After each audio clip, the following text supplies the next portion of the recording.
Bom dia a todos. Hoje, 20 de novembro de 2020, nos encontramos na casa do senhor Antônio Gonçalves, senhor de 74 anos, filho dos saudosos Luiz Gonçalves e Emiliana Villerá. Senhor Antônio, bom dia, muito obrigado por ter nos recebido aqui, para podermos fazer esse bate-papo gostoso e deixar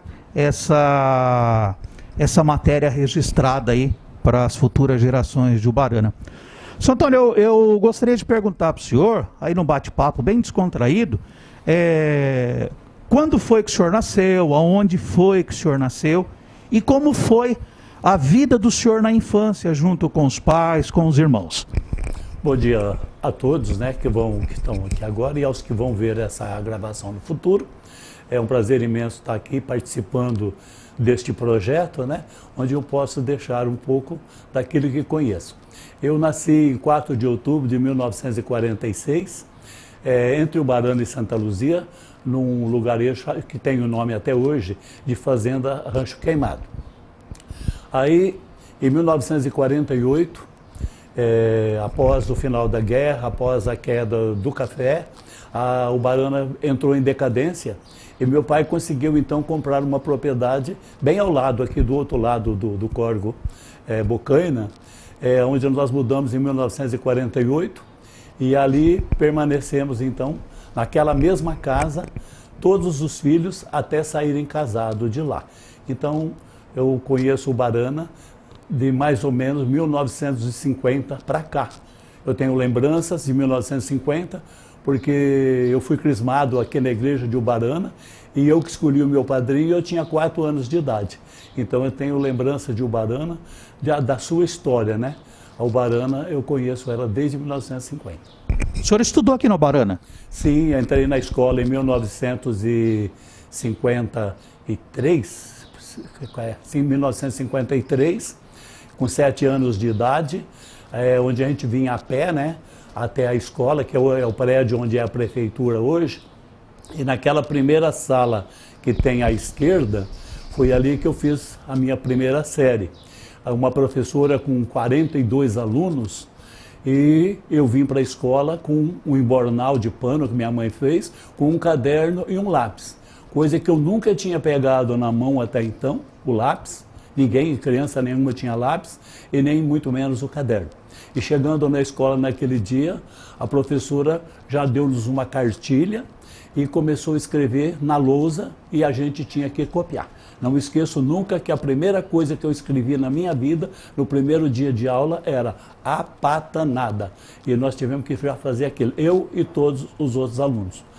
E no final dessa primeira série, já se fazia uma prova, um exame, do qual o diretor ficava sentado na sala e nós tínhamos que fazer.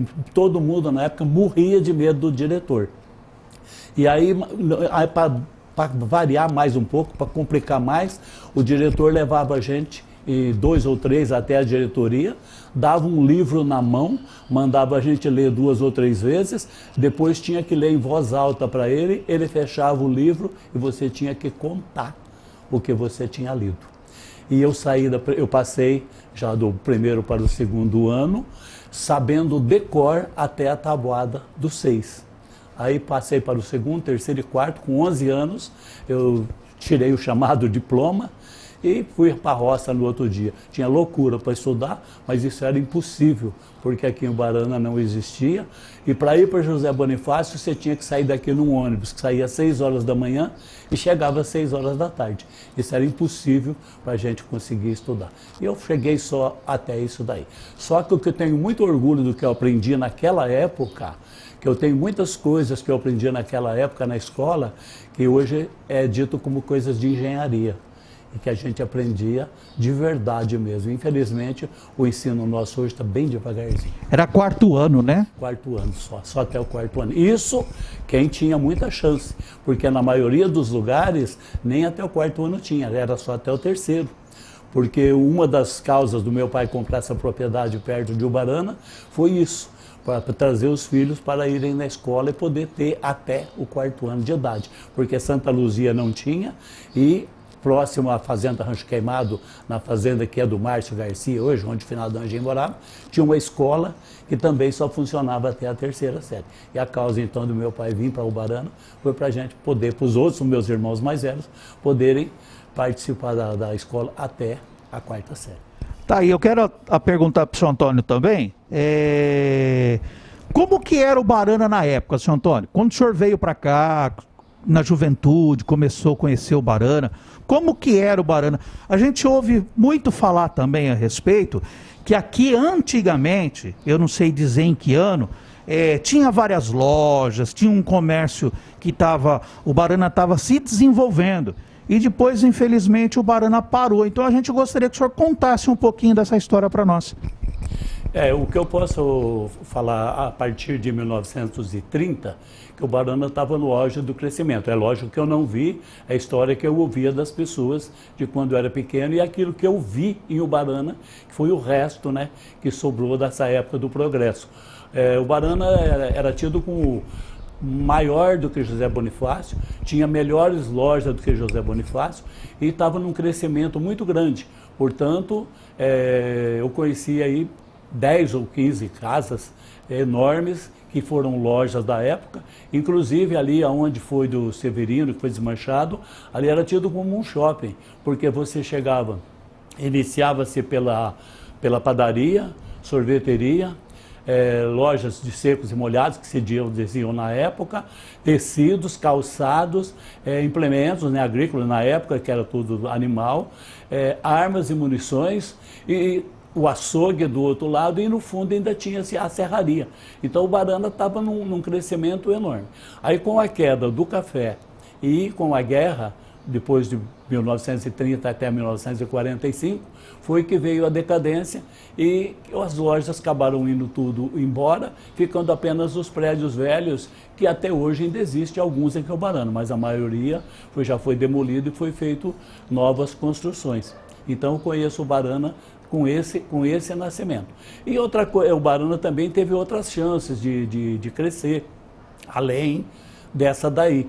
Depois que veio a rodovia, que passou essa BR-153, a construção da barragem, a chegada das cerâmicas, o Ubarana teve esse novo progresso aqui. E não foi melhor ainda, porque quando foi sair a construção da barragem, o prefeito José Bonifácio não quis ceder o Ubarana para ser a sede da construção da barragem. E ela foi para a Promissão, e o Ubarana hoje poderia ser, assim como Ilha Solteira foi. Ilha Solteira era distrito de Pereira Barretos, assumiu a sede da construção da usina, e hoje Ilha Solteira é mais importante do que Pereira Barreto. Tá aí. Outro assunto que a gente gostaria de deixar registrado, veio a juventude, aí começou-se as paqueras, o conhecimento das meninas na época, e eu gostaria que o senhor contasse um pouquinho para nós de como que o senhor conheceu a Dona Cida, a constituição da família, a dificuldade no início, né, que naquela época era tudo mais difícil para criar os filhos, tudo. Deixasse assim registrado para nós um pouquinho dessa história.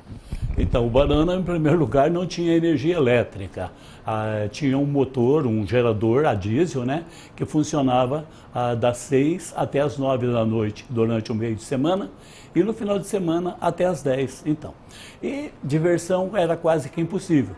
Nós, na época, era muito pouca gente que tinha o Ubarana, nós ajuntávamos aí 5 ou 6 rapazes, compravam meia dúzia de cerveja para o sanfoneiro, que foi ser meu sogro depois, e ele, no salãozinho aqui, onde foi o salãozinho do seu Álvaro ali, ou aqui onde é o do João Moreira ali, que é Domiro hoje, a gente pedia, ele cedia o salãozinho, a gente fazia uma brincadeira lá e dançava lá até das 7 até as 9 até as 10 horas da noite, era a diversão que nós conseguimos ter na época. E eu, nessa história aí, eu já dançava com minha esposa e acabou a gente namorando e casando, né? E tivemos 3 filhos, que estão todos casados já também, graças a Deus. Temos netos, já temos bisneto. E fazemos parte aí, então, da história de Ubarana por essa forma. Foi difícil o início, seu Antônio? Muito difícil, né? Não tinha nada. A gente casava e foi trabalhar lá de tirar leite com o meu pai. A situação muito difícil, dinheiro era muito complicado. Hoje, se hoje no sítio é difícil, aquela época ainda era muito mais. Porque você não tinha transporte, ninguém tinha carro, ninguém tinha ônibus, era muito complicado, às vezes um horário de ônibus para ir para Bonifácio. Rio Preto, você passava anos sem saber o que era São José do Rio Preto. E ainda bem que a saúde já tinha, a Santa Casa de José Bonifácio, por exemplo, na época resolvia todos os problemas. Você não dependia tanto de São José do Rio Preto, porque com criança pequena, para nascer os filhos, tudo, você dependia tudo da Santa Casa de José Bonifácio. E tínhamos médicos que estão vivos até hoje, que assumiam todos os tipos de coisas, de doenças que tinha em José Bonifácio. Você não dependia tanto do HB de Rio Preto, que nem existia na época. Aí, o registro do seu Antônio aí, a questão do familiar, como iniciou. E agora eu gostaria de perguntar para o senhor, o senhor lembra de algum caos da época, uma coisa assim que ficou registrado na mente do senhor, que o senhor pudesse estar colocando para nós? O Barana tem muitas coisas engraçadas, né, interessantes. Uma delas que nos anos 60, que é onde ela teve, ela continuou, né, na sua decadência desde dos anos 40, 48 por aí, 50, até os anos 60, 60 e poucos, antes da vinda da rodovia, o Barana era quase que mais uma chácara, um sítio, onde os animais eram soltos pela rua. Os animais eram tudo solto pela rua e para que os cavalos não ficassem comendo a grama do jardim, precisou que cercasse o jardim de Ubarana. Então Ubarana tinha, e não só Ubarana, como também Santa Luzia, tinha o jardim cercado com cerca de arame. Isso permaneceu por muito tempo, até que a Ubarana começou a desenvolver novamente e foi retirado a cerca. E outro caso interessante, quando eu estava na primeira série, que eu não falei, Ubarana não tinha nada, o jardim era simplesmente um mato. Aí a comunidade já se uniu, foram lá, arrancaram todos os matos, que o Barana ali perto era cerrado. Então tinha todo aquele cerrado, e aí o finado meu irmão mais velho e mais um outro vieram com os boi, tombaram a praça, passaram tombador de boi na praça. Aí o professor que tinha na época foi o que cuidou disso, é um professor chamado Seu Dirceu, o pessoal antigo de Ubarana lembra muito dele. Ele foi um cara que deu muita força. Ele demarcou os passeios, onde são os passeios, que aquele bem antigo, que eram dos cantos para o meio, ele demarcou com estacas e pegou nós da escola, toda a meninada da escola que só andava descalço, e colocou nós, aquele batalhão de criança, andando aonde ia ser o passeio. Aí a parte que ficou tombada sem andar foi onde que começou a plantar algumas árvores, plantar alguma coisa. E o passeio, então, as áreas de passeio do Jardim de Ubarana foi demarcado pelos pés das crianças da escola. As 4 classes foram para pisar lá, para fazer o lugar do passeio, que tinha as estaquinhas. Nós andamos todos aqueles lugares marcando o lugar da escola. Isso também é uma coisa bem interessante de Ubarana. Foi socando, né, a terra ali para fazer o local do fute, né? Eles falavam o fute. Que se fazia de primeiro, né? Nas festas do padroeiro, então, era totalmente diferente das coisas de hoje. Então é bom a gente se falar que os moços ficavam em pé, em volta dos dois lados do passeio, e as moças desfilavam pelo meio, recebendo os flertes dos rapazes ali. Era interessante essa coisa. Era uma época gostosa, uma época sadia, né, seu Antônio? Não se tinha maldade, né, que a gente às vezes vê hoje. Era uma coisa mais assim, mais, como que eu posso falar? Mais familiar. Né? Existia um respeito muito grande. Todo mundo conhecia todo mundo. E Ubarana tinha muita gente, muita gente. Eu chego a dizer para você que as festas de hoje, de show, para ter um movimento grande, precisa ter um show muito bom. Aquele povo reunia nas festas de Ubarana por nada. Vinha uma banda de música, que era tratado a banda de música, que vinha, única coisa que tinha. E a população de Ubarana, dentro da cidade não tinha ninguém, era pequenininha. Mas, em compensação, no sítio era muito grande. Portanto, no Córrego dos Pintos, ali onde é o Dilo, o Catarus, por ali, tinha uma escola que tinha 60 alunos. No Maia, onde é a fazenda do Bigatão, tinha uma outra escola que tinha mais 60, 70 alunos. No Cardoso tinha escola que tinha 100 alunos. No Bastião Bernardo, ou Pedra de Fogo lá, tinha outra escola que tinha mais 70, 80 alunos. Então vocês imaginem a população do sítio. Isso vinha tudo de cavalo, de carrinho, de carroça, das coisas, mas enchiam. As festas eram diferentes de hoje, porque elas começavam à tarde, 3 horas da tarde, porque não tinha energia, não tinha nada, então à noite não tinha muita coisa. Mas à tarde o Ubarana era movimentadíssima mesmo, era muito movimentado, era bem diferente de hoje. Mas não tinha briga, não tinha droga, não tinha nada do que a gente infelizmente vê hoje. Tá aí o registro do seu Antônio. Eu queria pedir para o senhor, seu Antônio, deixasse aí uma mensagem para as gerações futuras da nossa querida Ubarana. Esse documentário vai ficar registrado e eu gostaria que o senhor deixasse uma mensagem para toda a juventude de Ubarana, futura juventude de Ubarana. Olha, eu vou dizer para os jovens de hoje que eles aproveitem o que eles têm na mão, porque tudo que vocês têm na mão hoje sobrando, faltou para nós naquela época. Nós não tivemos nada de que vocês têm. Se a gente conseguiu aprender alguma coisa, foi na loucura, na correria, buscando informações. Nós tínhamos de bom a escola, que é até a 4ª série. O que eu aprendi até a 4ª série, tem muita coisa que só na engenharia que se aprende hoje. E os jovens hoje têm isso aí de graça, com faculdade, com escola, com ônibus, com alimentação.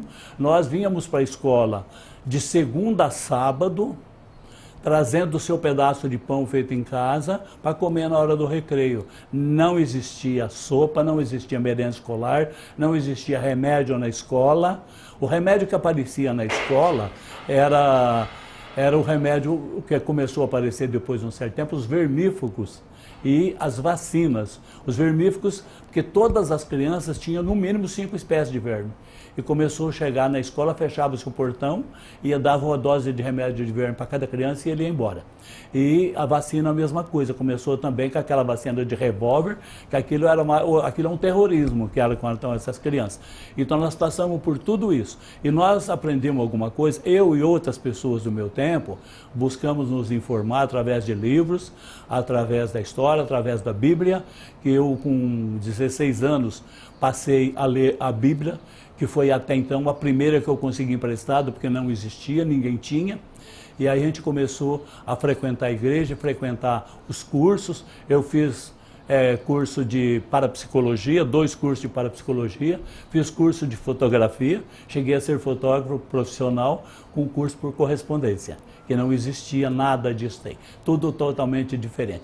Jovens, aproveitem o que vocês têm na mão, fujam das drogas, fujam das bebidas, fujam dessa vida louca que a maioria da juventude está levando, passa a viver, aproveitem a vida de vocês, viva a vida de vocês, mas com seriedade. Tá aí. A gente gostaria de agradecer aí o registro dessa matéria junto com o senhor Antônio Gonçalves. Fica aí registrado hoje, então, um pouquinho da história da família Gonçalves aqui no nosso município de Ubarana. Muito obrigado, senhor Antônio. Obrigado eu que agradeço por ter participado desse projeto que vocês criaram aí. Eu fico feliz por fazer parte da história.